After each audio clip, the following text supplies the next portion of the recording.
Bom, falando aqui então da questão do sol, por que que o sol interfere, assim, por que desse cuidado? Então, o pH, né, o sabão neutro é em questão da variação do pH, principalmente as antocianinas, que são super sensíveis à variação do pH, como eu sempre falo aqui, e o sol também, principalmente pela questão das antocianinas. Bom, na planta, o que que as antocianinas, existem antocianinas e antocianidinas. As duas são flavonoides e tem também outras categorias de flavonoides.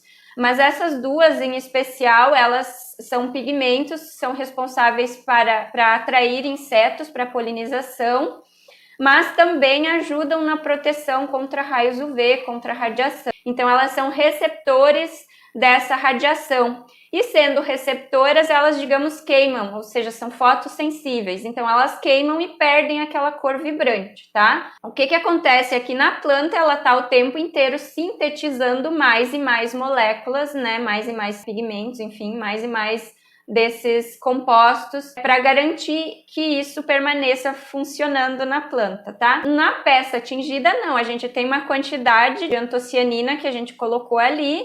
Essa quantidade tem um limite e ela vai queimar, o sol vai queimar e vai acabar. Então vai ficar aquele tom mais com um aspecto de desbotado, muito mais em função do sol do que da lavagem, tá? Então o sol tem esse potencial aí muito maior de ter esse aspecto de desbotado do que a própria lavagem, principalmente se a gente lavar com cuidado.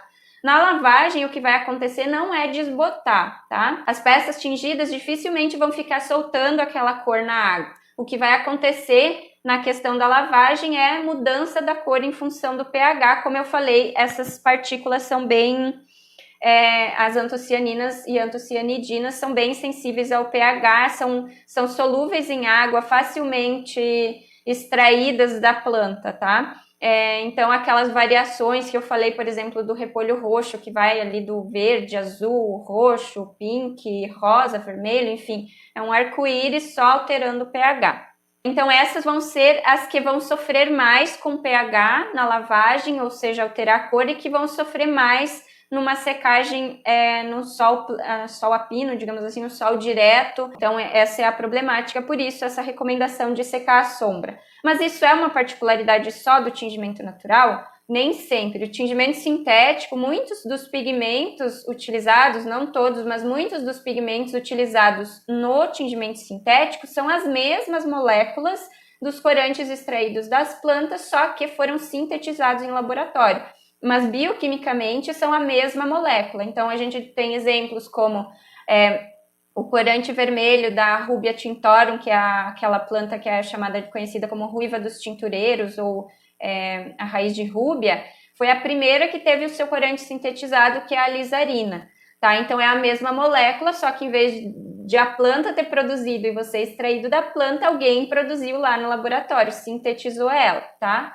A mesma coisa o índigo, né, extraído das folhas, tem a indigotina sintetizada no laboratório em maior quantidade, mais purinha, porque quando a gente extrai da planta não vem só a molécula isolada, vem outras partículas junto, enfim, que podem ter influência na cor.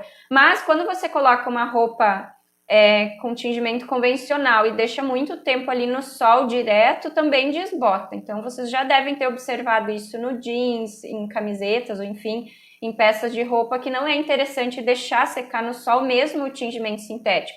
Então, mais uma vez, não é nada tão mirabolante, não é assim nenhum cuidado extravagante secar à sombra, né? Já que muitas roupas também convencionais se tem que ter esse cuidado.